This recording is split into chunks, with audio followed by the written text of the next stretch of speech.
Hello, fellow academics. Today I am here to talk to you about something that we do all of the time, read. And specifically, I want to talk about taking reading notes and why you might want to start taking your notes before you even start to read in depth. So, there's two major advantages to doing this. One is compactness. You will come up with notes that are really easy to reference, that flow really well, and contain the minimum amount of information necessary to understand the argument or major points of any text that you're reading. And the other one is time. It saves time to go through and find all of the signposting that an author does in a text. So what you're going to be doing is you're going to be going through a text and you're not going to be deep reading it. You're just going to be looking for these moments where the author is telling you what is going to be in the text. And what that's going to allow you to do is it's going to help you build a really concise outline. But not only that, your reading is not going to get interrupted in order to take notes all of the time. This does not mean that you shouldn't take notes while you read. You absolutely should add additional notes while you read, but they should all be in service of making a really comprehensive outline so that you can look at it and very easily reference it. I think this is especially important if you're just starting out graduate school, because getting, a thick text like this and being told that you have to read it in a week, that can be really intimidating, and it's hard to know where to start so that you can have successful discussions in your seminar class. So with all of that being said, I call this pre-reading, and I have an acronym to help you remember what you're looking for when you pre-read. And that acronym is THIC, THIC, and it stands for Title and Table of Contents, Headings and Hypotheses, Introduction, Conclusion, and the T also has topic sentences in it too. So these are the major things that you are looking for. So I'm going to say it one more time. Title, table of contents, topic sentences, headings, introduction, conclusion. And the nice thing about this is it gives you a nice order for how to approach making these notes. So what exactly is it that you're doing? What I have here is kind of an outline of how I do my notes. And so I'm going to go through this, but then I'm also going to have an example of me going through a text and taking notes on it using this method. So the first thing you're going to want to do with your notes, of course, is you're going to want to have a citation for whatever it is that you're reading, whether it be a book, whether it be a journal article. And how you cite is completely dependent on what field you're in. So you might be using Chicago, you might be using APA, you might be using APSA. Doesn't really matter. Sometimes books, like this book is called Power and Interdependence. They give you a lot of information already in the title. Like, I know that I need to be looking for certain terms and concepts as I read. Like power, maybe that's somewhat self-explanatory for me. We tend to know it when we see it. But interdependence, on the other hand, like that's a jargony technical term. And that's something that I'm going to have an understanding of when I get done with this book. So I might just write down interdependence as a concept that I'm going to need to define. So what's the next thing I'm going to do after I've done my citation and I've gotten these definitional terms out of the title? Well, I'm going to flip over to my table of contents, and I'm just going to start going through it. I'm going to get my chapter names as my first order headings. So right here, I've got the chapter titles.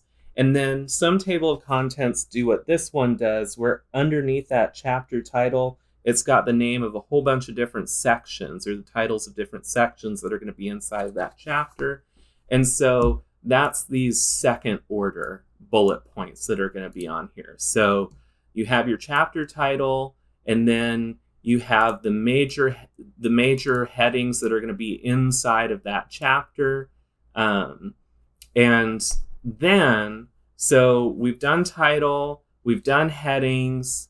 If we have a journal article, or if we're looking at a book that's doing an empirical study, we might look at hypotheses in each chapter. Now what I'm going to do is I'm going to look at the intro and the conclusion of each chapter. Why am I going to do this? Because I'm trying to identify a section where the author lays out a roadmap for what's happened inside that chapter. Oftentimes with journal articles, this is really easy because that's what an abstract is supposed to do.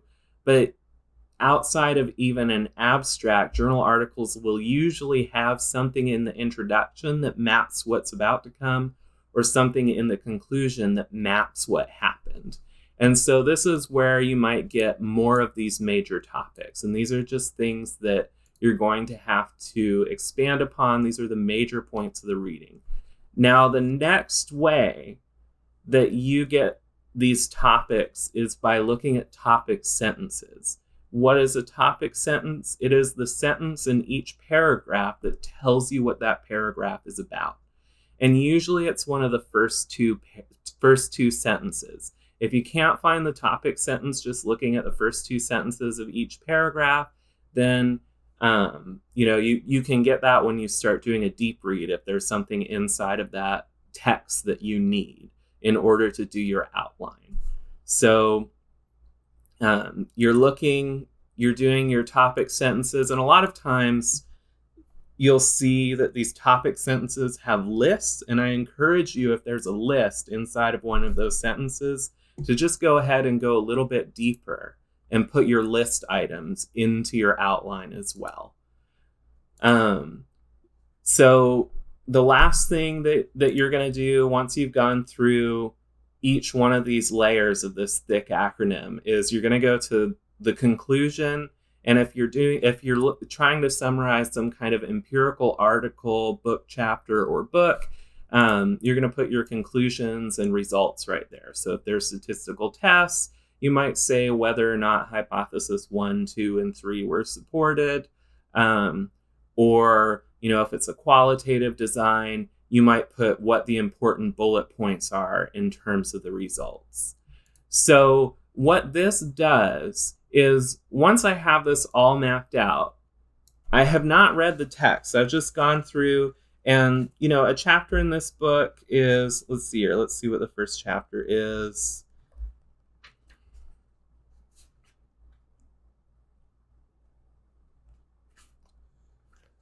32 pages.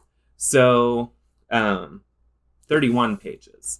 So a 31-page chapter, in order to go through and read each topic sentence and get all of the headings, might take you 10 to 15 minutes. Okay, apologies. My camera died while I was filming that, but it was an absolutely beautiful take from me, so I don't want to lose any of it.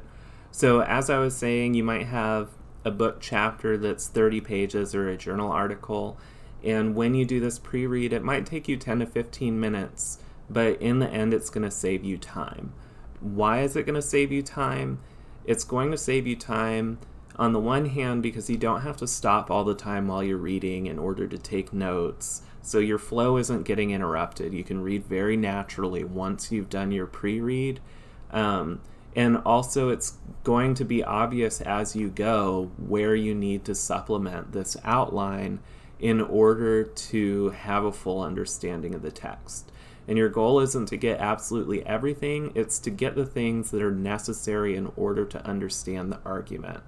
And the great thing about looking for these signposts is that it allows you to see, in a sense, how the author has decided to convey that information and where they've decided to convey that information. So just going through and looking for these signposts allows you to find a lot of information, and you're going to be primed for what's going to be in that text and what to look for. Then another reason why it's going to save you time is, let's say instead of pausing to take notes all the time, instead you read the whole thing all the way through, and then you take your notes. Well, now you have to try and remember, okay, what is the outline of this text? What order did things go in? Or you have to search through every page of the text to find your marginalia and turn it into an outline like this. So I think there's a lot of advantages to doing your reading notes this way. And so what's going to happen now is I'm going to post a video of me using this method of pre-reading to set up those initial notes. And just one more thing to note. So my method for doing this is I will have my first outline from pre-reading, and I will copy and paste that so that I can do another more detailed outline, because sometimes when you get done with your outline, there's more information than you actually need to understand the text, and that's not a bad thing. You don't want to lose out on all that information that you take down, but then it allows you to go back, up to the first one and kind of make a consensus version of your notes that is extremely minimal. So hopefully that's helpful, and hopefully what's about to come, which is me doing pre-reading on a chapter that I have never read before, is also helpful.